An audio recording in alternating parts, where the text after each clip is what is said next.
Place our headphones for best experience. Hello everybody, hello. How are you guys doing today? It's a pleasure to see you again. It is always a pleasure to see you again. I love it. I love seeing you. It's a pleasure. Now today, for this video, I am kind of on a Greek mythology fixation, I guess. Hyperfixation. And so, I wanted to go over my favorite myth, which is the myth of Hades and Persephone, which explains the seasons. I had mentioned it in the previous video, how the change in seasons is because of what happened between Hades and Persephone and Demeter, her mom. So I'm excited to talk about that today with you. And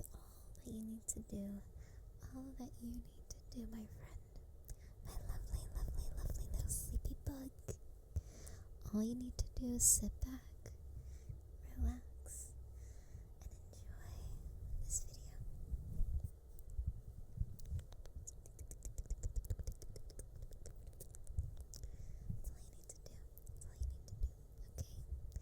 And you can just listen to me ramble on and on about Greek mythology. So today, I'm going to be going over Hades and Persephone, and then for the next video, I was thinking about going over the story of Eurydice, if you guys know that one. So, let's go ahead and get started. So, thank you to the author who wrote this article about the summary and analysis of the Persephone and Hades myth. It was written by Dr. Oliver Tyrrell. So, let's get started. So, why do we have summer and winter? Although we now have a much fuller understanding of how the orbit of the Earth around the Sun creates various seasons of spring, summer, autumn, and winter, our ancient ancestors did not have that detailed scientific knowledge. For the ancient Greeks, it was thanks to Persephone, the daughter of Zeus and Demeter, that we had 4 seasons. So Hades, the son of Kronos, was the brother of Zeus, and Zeus is the king of gods in Greek myth. And Poseidon was the god of the sea. So you have these 3 brothers. You got Hades, Zeus, and Poseidon. And Hades rules over the underworld, or hell. And this came about because the 3 brothers divided up the world between them. Zeus took the heavens, Poseidon the sea, and Hades the underworld. Which is interesting because the sea is so big. Kind of makes sense for someone to have, or God to have dominion over that, right? So Hades ruled over the dead with the help of a whole crew of demons who worked for him. Oh, it's so funny because I had mentioned Eurydice earlier, and this article actually mentions a little bit about that. So, when Orpheus descended into the underworld to beg Hades for his wife Eurydice, he charmed Hades' demon minions with this beautiful song.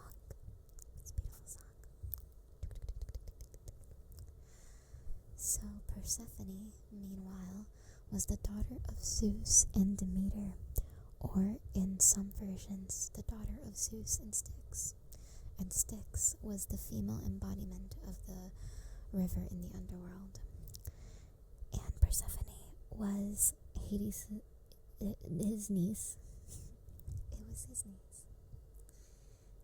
We're getting into Greek mythology, so, you see my last video that we kind of dive into that the gods don't care.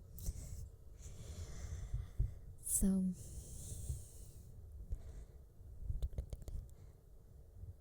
even though Persephone was his niece, that didn't stop him from falling in love with her and abducting her from the land of the living and taking her down into the underworld.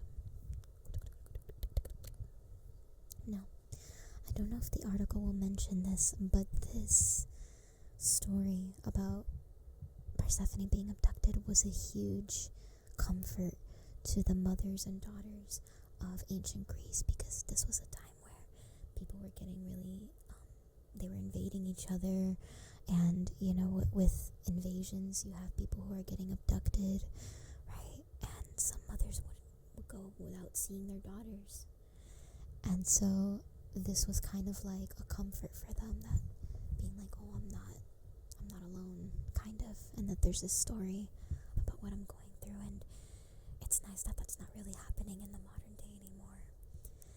And I wonder if this article will mention that, but it is something that I thought it would be worth pointing out. So, according to tradition, Persephone was picking flowers on the plain around Mount Etna on Sicily when Hades appeared from out of the ground, and she was carried off by her uncle. Other versions have Persephone's abduction taking place on Crete or along the river Cephisus at Eleusis, and she is said to have been pulling a narcissus flower of the earth when Hades appeared from the small hole underneath where the flower had been. Can you imagine? Can you imagine being Persephone and you're just picking flowers, and out of the small hole that came out from you plucking the flower, there's this guy who's like, hey, how you doing? Sorry, it's not funny. But in some retellings, I know that that there's a chariot, and Hades will take her into a chariot into the underworld, but they don't mention that here, which is interesting. So Zeus aided his brother Hades in this abduction. Demeter, who is Persephone's mother, heard her daughter's screams as she was carried off by Hades, but she was unable to find her. Demeter effectively went on strike, abstaining from her role as Earth Goddess and disguising herself as an old woman at the court of King Celeus at Eleusis. As a result, the earth became sterile and no crops would grow. So basically, gosh, I wish this article would mention it more, but since I have such a hyperfixation on the story, I will tell you. So, Demeter, right? She is basically the goddess of, fruitful growth, crops, right? And so to have her daughter, I think Persephone is a goddess of fertility, if I'm not mistaken. I could be wrong though, I'm gonna fact check myself. But to have her daughter taken from her, this made it so that she was so distraught by what happened that for 6 months she did not allow for any crops to grow or anything like that, right? So because she was so torn over her daughter missing. And so basically what happened was that there is a moment for 6 months where when Persephone returns and she is reunited with her mother, the spring and the summertime come back, and you can imagine that they're happy and they're together. But when the fall and winter time comes around and Persephone has to go back to Hades in the underworld, the earth becomes, like winter time, it becomes barren, it becomes hostile. And that's a representation of Demeter's grief, right? And we'll talk about that more later, why Persephone has to stay in the underworld for 6 months, and it's because of something called the pomegranate seeds. I'll talk more about that. So, when Zeus saw what Persephone's abduction had caused, because you have this period of time where the earth is sterile, there's no crops growing, people are dying, Zeus was like, okay, dude, what's going on? Okay, even though I helped you, alright, I'm helping you, get a girlfriend who's your niece. A little problematic. This is causing crops not to grow. People are, our worshippers are dying. Okay, buddy? So Zeus decided that Hades should return Persephone. And, however, it was too late by this point because Persephone had eaten the pomegranate seed, and this meant that she had to remain in the underworld. And to eat the fruit of one's captor in Greek custom was to remain with them. Until this point, Persephone had been fasting, but when she gave in and ate the pomegranate seeds, her fate was sealed. Ascalaphus was in the Garden of Hades when she ate the seed and saw her do it.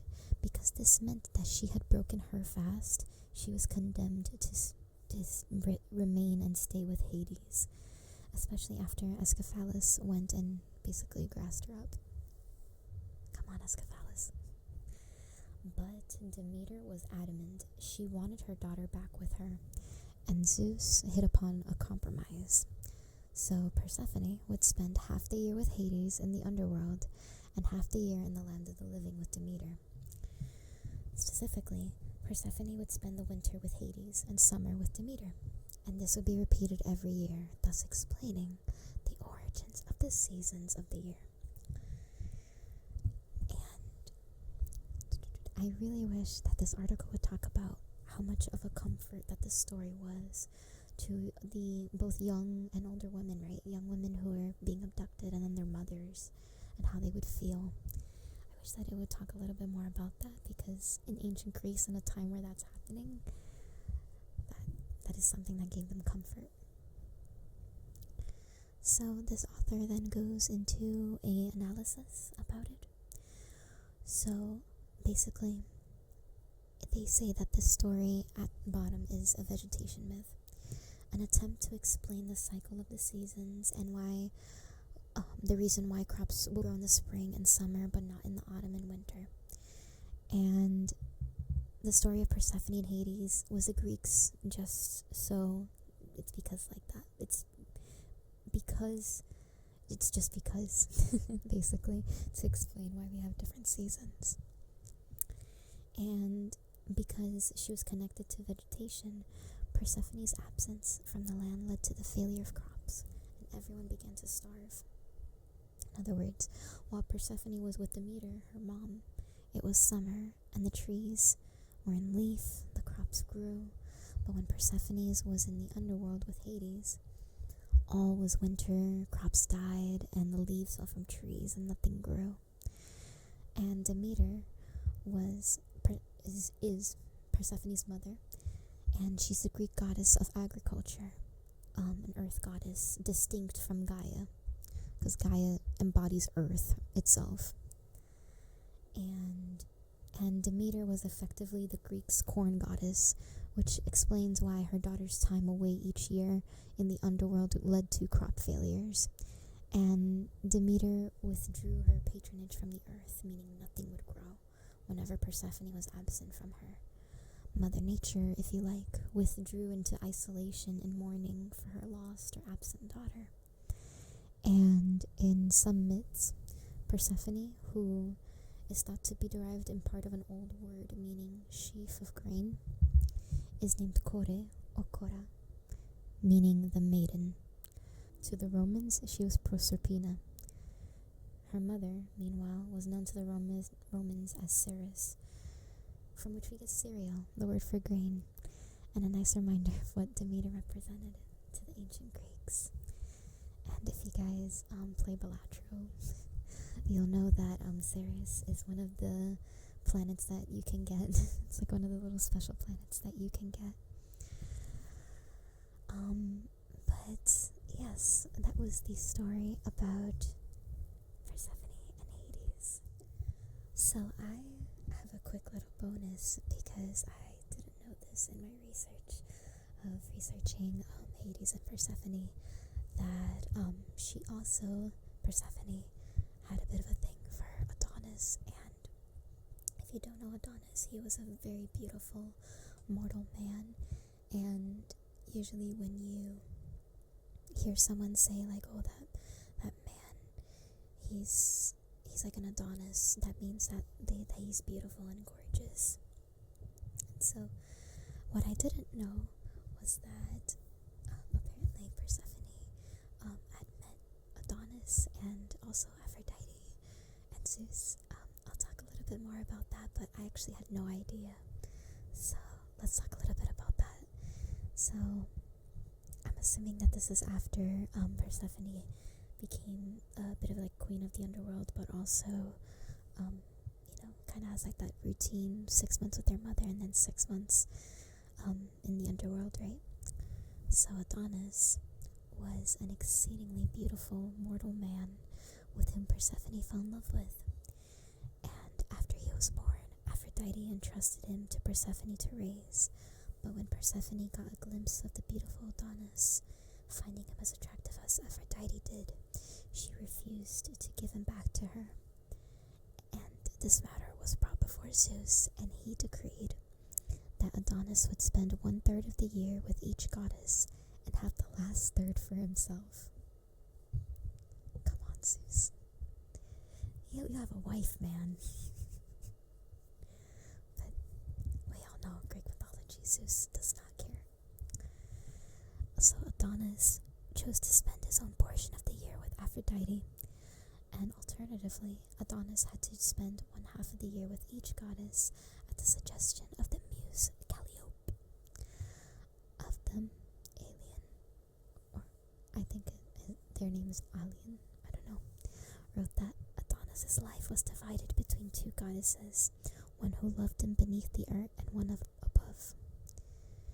The satirical author Lucian of Samosata has Aphrodite complain to the moon goddess Selene that Eros made Persephone fall in love with her own beloved, and now she has to share Adonis with her. In another variation, Persephone met Adonis only after he had been slain by a boar, and Aphrodite descended into the underworld to take him back. But Persephone, smitten by him, would not let him go until they came to the agreement that Adonis would alternate between the land of the living and the land of the dead each year, which I think is kind of interesting because Persephone, you went through that, you got abducted, and then you're forcing this guy Adonis to also. Girl, what are you thinking? It's fine.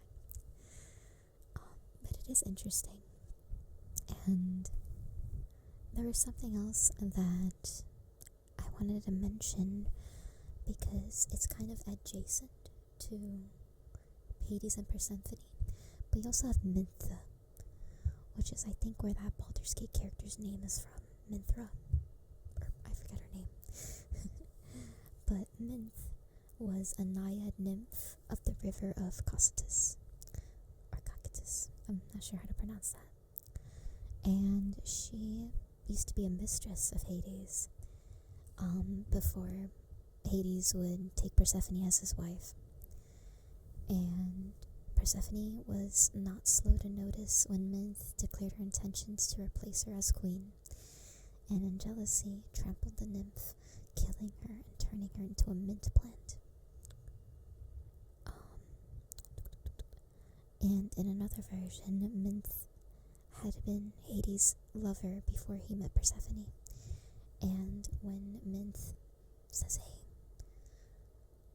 I'm gonna return to Hades because I'm better and more queenly than Persephone, Demeter actually, which is interesting, Demeter gets insulted and turns her into the mint.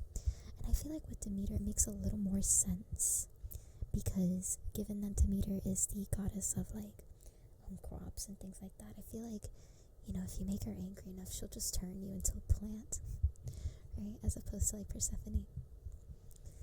But that was some little bonuses that I wanted to mention. And it's also interesting because there's also Dionysus, and Dionysus, I believe that one retelling of his story is that he is the he's the son of Zeus and Persephone. So I'm just gonna go ahead and double check here. Semele.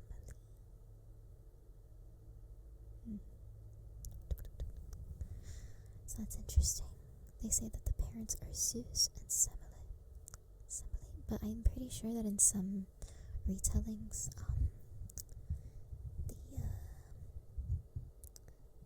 Zeus. I don't know what's up with Zeus, man. Like in some retellings, he's like, okay, Hades, like I helped you kidnap your niece. I'm gonna have a son with her now, and then that's how Dionysus came to be, right? But it looks like in some retellings, it's actually Semele, who is the I'm not sure what she's the goddess of. It looks like that she's like the goddess of the earth. And again, it's different than the personification of earth, as we talked about in the last video. Gaia was she was the literal personification of earth, whereas a goddess of earth is kind of like, more so on like crops and things like that. And then it looks like, yes, Semele, she's kind of a priestess of Zeus. I think that I'm pretty sure she's different than Persephone because she's a priestess of Zeus. And and then Zeus fell in love, and you know how that goes. But yeah, I hope that you do enjoy this Greek mythology series. I enjoy it a lot, and I enjoy researching and going over some of the things here. And it's always a pleasure to just put you to sleep. And I hope that you enjoyed. I really hope that you enjoyed. It's interesting because I'm just reading here that Persephone was worshipped along with her mother and in the same mysteries, and that she had cults. And the cults included agrarian magic, dancing, and rituals. Very interesting. Very, very interesting. But yeah, I hope that you enjoy.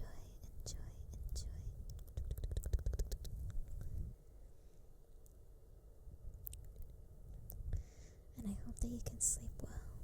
Sleep well.